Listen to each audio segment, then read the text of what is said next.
In a city famed for its hospitality, a reclusive and bitter merchant named Khalil had sealed his doors and his heart for 20 years.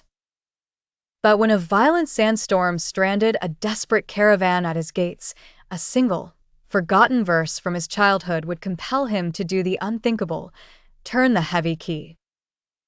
The city of Daranger was a jewel on the Silk Road, and its reputation was built not on its spices or silks, but on a single, sacred principle: the guest is a blessing from Allah. Its citizens competed in generosity, and the stories of their hospitality were told from Damascus to Samarkand.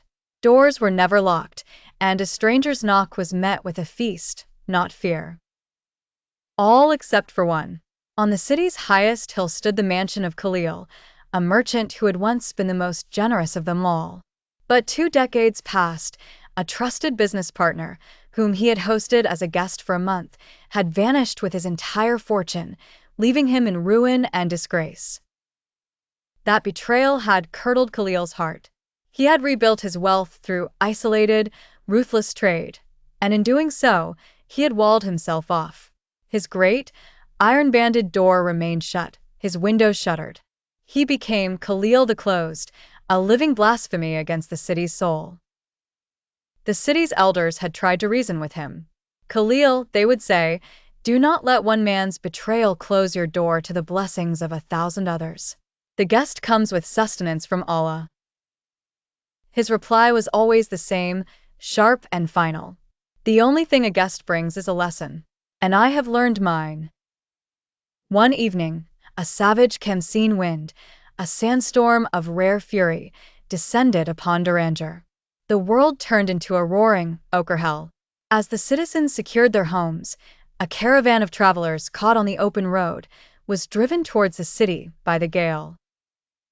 They were a disparate group: a frail scholar from Al-Azhar, a family of Persian artisans with 2 young children, and a handful of Bedouin guides.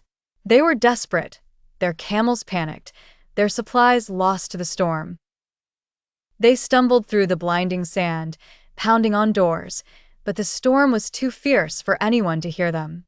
Through the chaos, the Bedouin guide, with an almost supernatural sense of direction, spotted the outline of the largest house on the hill, Khalil's mansion. They dragged themselves to the giant door and beat their fists against the wood. In the name of Allah, the most merciful, we seek shelter, the scholar cried out, his voice torn by the wind. Inside, Khalil heard the pounding. He drew his curtain aside a fraction and saw the huddled, sand-covered figures. His first instinct was cold fury.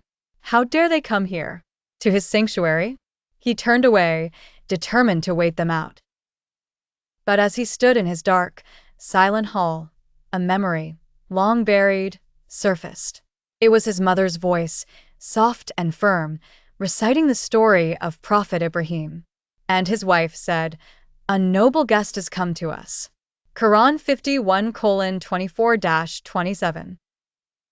He saw her smiling face, telling him how Ibrahim had welcomed strangers who turned out to be angels. A guest, she would say, is like a wrapped gift.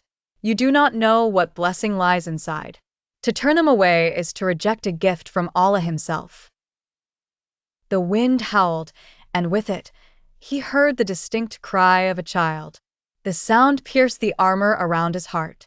The verse echoed, no longer a memory, but a command.